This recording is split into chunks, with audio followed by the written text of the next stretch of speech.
Bismillahirrahmanirrahim. Assalamu alaikum. This is Mia Khayyam Akbar. You are watching my YouTube channel Mia Khayyam Videos. उम्मीद करता हूँ कि आप सब लोग खैर खैरियत से होंगे। आज का जो हमारा टॉपिक है बायोकेमिस्ट्री का टॉपिक है, इंट्रो है, cell and cellular organelles. Biochemistry में हम बेसिकली जितने भी केमिकल रिएक्शन सेल्स में होते हैं या हमारे साथ बॉडी में होते हैं वो पढ़ते हैं।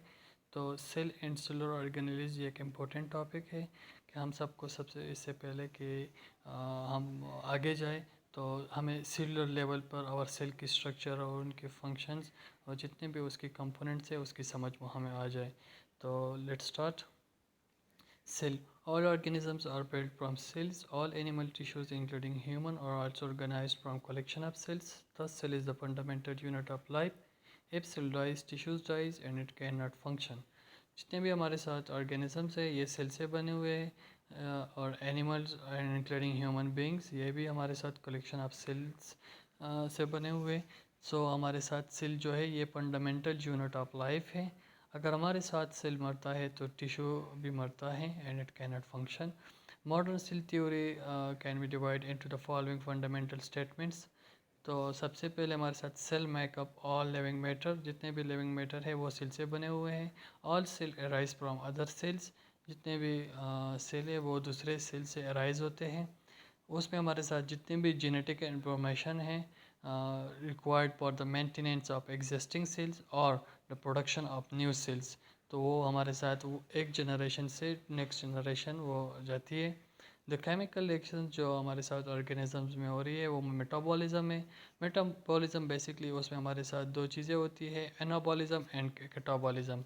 एनाबॉलिज्म में हमारे साथ मेकिंग अप ऑफ सब्सटेंस, मतलब हमारे साथ उसमें कोई चीज़ बनती है लाइक आप कह सकते हैं कि अगर कोई प्रोटीन बनती है सेल में और कार्बोहाइड्रेट बनती है और लिपिड्स बनती है तो उसको हम एनाबॉलिज्म कहेंगे। फिर हमारे साथ कैटाबॉलिज्म है, उसमें हमारे साथ बेसिकली ब्रेक डाउन होता है लाइक अगर हमारे साथ कार्बोहाइड्रेट प्रोटीन एंड लिपिड्स की सेल में ब्रेक डाउन होती है तो उसको हम कैटाबॉलिज्म कहेंगे। Next, type of cells. In general two types of cells exist in nature. एक हमारे साथ प्रोकैरियोटिक सेल है, दूसरा हमारे साथ यूकैरियोटिक सेल है। प्रोकैरियोटिक सेल्स हमारे साथ टिपिकल प्रोकैरियोटिक सेल्स उस ग्रीक वर्ड है प्रोबिपोर एंड कार्यन न्यूक्लियस, उसमें हमारे साथ ट्रू न्यूक्लियस नहीं होता और न्यूक्लियर मेम्ब्रेन एंड जितने भी हमारे साथ सेलुलर ऑर्गेनेल्स है वो स्कैटर्ड होते हैं सेल में, उस तरह मूव करते हैं। तो इसका जो एग्जांपल बैक्टीरिया, साइनोबैक्टीरिया और जितने भी मोस्ट डीड प्रोकैरियोटिक सेल है उसमें वो इकोलाई है। यूकैरियोटिक सेल आ गए तो ये हमारे साथ Greek word eu true and karyon nucleus, तो ये इसमें ट्रू न्यूक्लियस होता है। न्यूक्लियर मेम्ब्रेन्स होते हैं bounded and cellular organelles cytoplasm में होते हैं। इसके जो एग्जांपल्स है उसमें हमारे साथ Protista, fungi, plants and animals and including human beings. Cell और इसका सेल जो है वो लार्जर इन साइज है। अब डायग्राम की तरफ आते हैं तो ये सेल का एक डायग्राम है जिसमें हमारे साथ plasma membrane, cytoplasm and cellular organelles and nuclear membrane, nucleus, nucleolus ये सब इसमें मौजूद है, आप देख सकते हैं। अब ये जितने भी सेलुलर ऑर्गेनेल्स है वो हम वन बाय वन पढ़ेंगे इंशाल्लाह। Next, cell organelles. Eukaryotic cells contain many membrane-bound organelles that carry out specific cellular process. Chief organelles and their function are as follow. जितने भी हमारे साथ यूकैरियोटिक सेल्स हैं उसमें हमारे साथ मेम्ब्रेन बाउंडेड ऑर्गेनेल्स है जो हर एक का एक अपना अपना फंक्शन है। न्यूक्लियस, सबसे पहले हमारे साथ तो न्यूक्लियस है। तो nucleus contains more than 95% of the cell's DNA and the control centre of the eukaryotic cell. जो कंट्रोल सेंटर है यूकैरियोटिक सेल का वो न्यूक्लियस है और मोर देन 95% ऑफ डीएनए वो हमारे साथ न्यूक्लियस में होता है। फिर उसमें हमारे साथ न्यूक्लियर इन्वलप जो डबल मेम्ब्रेन स्ट्रक्चर है इसको हम न्यूक्लियर इन्वलप कहते हैं। Separate the nucleus from cytosol और साइटोप्लाज्म भी हम कह सकते हैं। Nuclear pore complexes, these are embedded in nuclear envelope. These complex structures control the movement of proteins and the nucleic acids, ribonucleic acid, RNAs across the nuclear envelope. These are basically the channels through which the RNAs and different protein movements occur from nucleus to cytoplasm. फिर हमारे साथ chromatin, जो DNA in the nucleus is coiled into dense mass. जो DNA हमारे साथ nucleus में है वो कोइल्ड इनटू डेंस मास, उसको हम क्रोमेटिन कहते हैं। और उसको क्रोमेटिन नाम इसलिए कहते हैं कि जब सर्टेन डाइज उस पर यूज़ करते हैं तो वो जो उसका स्ट्रैंड आता है वो बहुत डार्क होता है, इसलिए इसका नाम क्रोमेटिन है। न्यूक्लियोलस हमारे साथ सेकेंड डेंस मास है, closely associated with the inner nuclear envelope called nucleolus. अब न्यूक्लियोप्लाज्म की तरफ आते हैं। तो nucleoplasm of nucleus contains various enzymes such as DNA polymerase and RNA polymerases for messenger RNA and transfer RNA synthesis. जैसे कि RNA polymerase, इसको हम कहते हैं कि ये हमारे साथ हेल्प देता है, ये एंजाइम्स है सारे, ये हमारे साथ हेल्प देता है formation of messenger RNA from DNA. जो डीएनए हमारे साथ न्यूक्लियस में होता है तो वो थ्रो पोर्स वो बाहर नहीं जा सकता, उसकी साइज़ थोड़ी बड़ी होती है। तो जितने भी हमारे साथ जेनेटिक इन्फॉर्मेशन होती है वो डीएनए मैसेंजर आरएनए को ट्रांसफ़र करती है, और messenger RNA through nuclear force बाहर जाती है साइटोप्लाज्म में, फिर राइबोसोम के साथ मिलकर उसको इन्फॉर्मेशन पास करके प्रोटीन सिंथेसिस में हेल्प देती है। DNA replication and RNA transcription of DNA occurs in the nucleus। जो हमारे साथ DNA replication है और RNA transcription है, ये हमारे साथ तो न्यूक्लियस में होती है। बेसिकली हमारे साथ जो replication है, इसका रेप्लिका से इसका वर्ड निकला हुआ है। Replica mean copy. तो DNA replication में हमारे साथ DNA की कॉपीज़ बनती है, और जो हमारे साथ RNA ट्रांसक्रिप्शन है उसमें हमारे साथ DNA कन्वर्ट इनटू RNA, और ये सारे प्रोसेस न्यूक्लियस में होते हैं, और with the help of RNA polymerase enzyme जो डीएनए को मैसेंजर आरएनए में कन्वर्ट करता है। इसके अलावा आरएनए जब हमारे साथ मैसेंजर आरएनए बाहर जाती है राइबोसोम के साथ मिलकर इंफॉर्मेशन पास करके जो प्रोटीन सिंथेसिस में हेल्प देती है, तो आरएनए से जो प्रोटीन बनता है उस प्रोसेस को हम कहते हैं translation. Transcription is the first step in the expression of genetic information and is the major metabolic activity of the nucleus. The nucleolus is non-membranous and contain, जो हमारे साथ nucleolus है वो non-membranous है, और उसमें हमारे साथ जितने भी ये enzymes है, RNA polymerase, RNase, ATPase and other enzymes, but no DNA polymerase. Nucleolus is the site of synthesis of ribosomal RNA। जो राइबोसोमल आरएनए है वो हमारे साथ न्यूक्लियोलस में हमारे साथ उसकी सिंथेसिस होती है। राइबोसोमल आरएनए बेसिकली हमारे साथ ये न्यूक्लियस में पाई जाती है, और इसका एसोसिएशन जो है as a component of ribosome है। हमारे साथ ये कंपोनेंट ऑफ राइबोसोम है, एसोसिएट विद सेवरल प्रोटीन्स। इसके अलावा हमारे साथ ये प्रोटीन सिंथेसिस में serve as a site for protein synthesis. And eukaryotic cell में हमारे साथ 4 राइबोसोमल आरएनए स्पीशीज़ होती हैं। राइबोसोमल आरएनए हमारे साथ तकरीबन जितने भी टोटल सेल आरएनए हैं उसका 80% वो बनाती है। इसके अलावा हमारे साथ इसका एज ए कैटलिस्ट वर्क भी है राइबोसोमल आरएनए का। लाइक प्रोटीन सिंथेसिस में हमारे साथ जो आरएनए की कैटालिटिक एक्टिविटी होती है उसको हम कहते हैं राइबोजाइम। इसके अलावा nucleolus is also the major site where ribosome units are assembled. जो राइबोसोम सब यूनिट्स है वो हमारे साथ तो असेंबल होते हैं न्यूक्लियोलस में। अब माइटोकॉन्ड्रिया की तरफ आते हैं। Mitochondria is the power house of the cell. Mitochondria में हमारे साथ तो जितने भी वो एनर्जी प्रोडक्शन के लिए एटीपीज़ बनती है तो वो माइटोकॉन्ड्रिया में बनती है, तो इसलिए इसको हम पावर हाउस ऑफ सेल कहते हैं। The number of mitochondria in a cell varies dramatically. Some algae contain only one mitochondrion, whereas protozoan chaos contain half a million. A mammalian liver cell contain from 800 to 2500 mitochondria. ये इसकी numbers हैं। Size में हमारे साथ vary greatly in size. A typical mammalian mitochondria has a diameter of 0.2 to 0.8 micrometer. And length of 0.5 to 1.0 micrometer. Shape जो हमारे साथ इसका स्टैटिक नहीं है, वो चेंज होता है अंडर डिफरेंट मेटाबॉलिक कंडीशन, इसकी शेप चेंज होती है।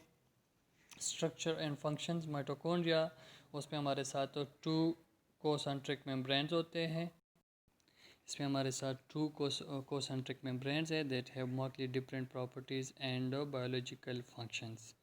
आप इसकी स्ट्रक्चर को देख सकते हैं। हमारे साथ आउटर मेम्ब्रेन है, इनर मेम्ब्रेन है, इंटर मेम्ब्रेन स्पेस है, इसके अलावा क्रिस्टी है with inner membrane particles, matrix है हमारे साथ। तो आप इसकी स्ट्रक्चर देख सकते हैं।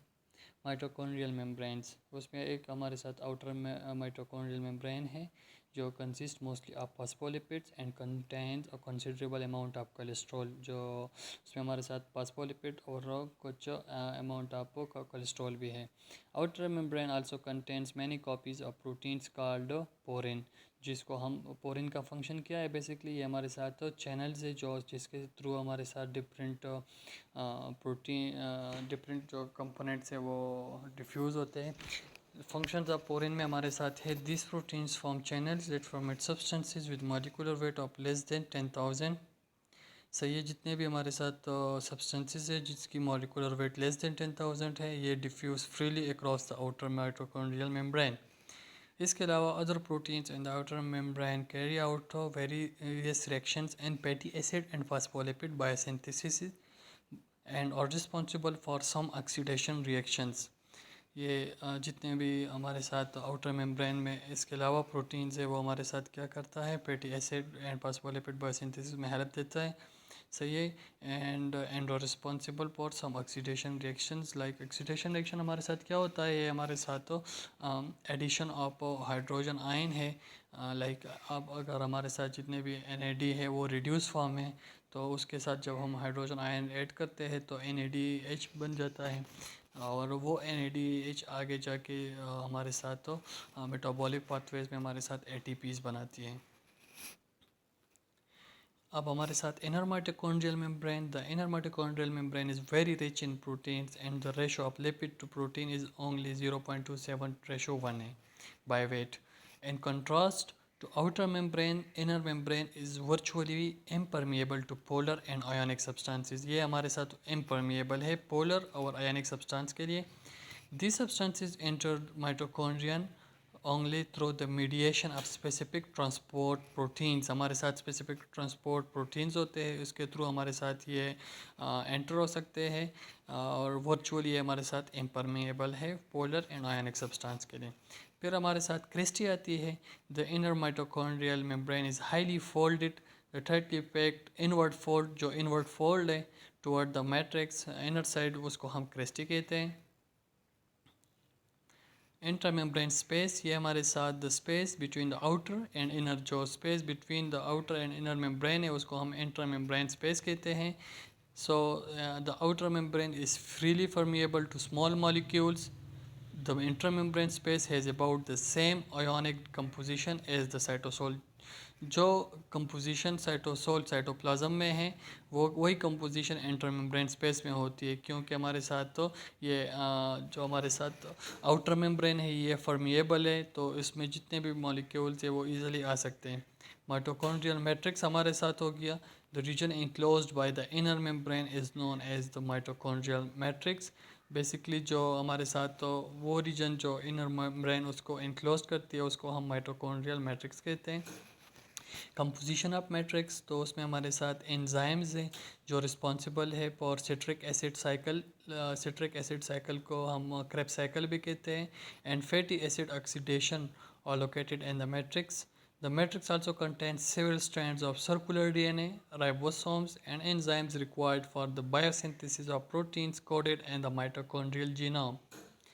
The mitochondrion is not, however, genetically autonomous, and the genes encoding most mitochondrial proteins are present in nuclear DNA।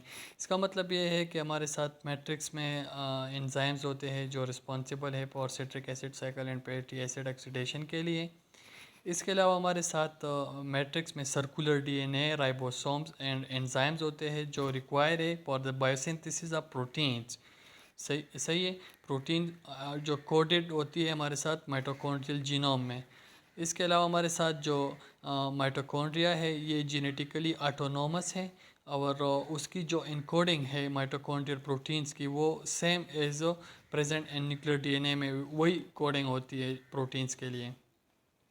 Functions. Most enzymes associated with carbohydrate, fatty acids and nitrogen metabolism are located within the mitochondria. ये metabolism जितनी भी metabolic pathways है ये ज़्यादातर हमारे साथ कार्बो mitochondria में होती हैं. Enzymes of electron transport and oxidative phosphorylation are also located in different areas of this cell organelles. जो ऑक्सीडेटिव फॉस्फोरिलेशन है सही है, एडिशन ऑफ फॉस्फेट ग्रुप जो हमारे साथ ग्लाइकोलिसिस में होता है, तो ये सारा हमारे साथ माइटोकॉन्ड्रिया में होता है. Mitochondrion is specialised for the rapid oxidation of NADH reduce NAD, जो हमारे साथ NAD to NADH बनता है एंड FADH2 से हमारे साथ FAD से हमारे साथ FADH2 बनता है, ऑक्सीडेशन होती है हमारे साथ. और यही NAD एंड FAD हमारे साथ आगे जाके NADH एंड FADH2 हमारे साथ आगे जाके ATP प्रोडक्शन में हेल्प देती है. और ये हमारे साथ basically glycolysis and citric acid cycle में इसकी प्रोडक्शन होती है. And oxidation of fatty acids, the energy produced is trapped and stored as ATP for future use of energy in the body. जो एनर्जी आखिर में हमारे साथ in the form of ATP produce होती है वो स्टोर होती है और for future use of energy ये यूज़ होती है बॉडी में. इसके अलावा हमारे साथ ये तो फंक्शंस हो गए. अच्छा, अगर आप लोगों का कोई क्वेश्चंस या सजेशंस हो तो आप मुझे ईमेल कर सकते हैं और सब्सक्राइब करना ना भूलिए. Thank you very much. अस्सलाम वालेकुम.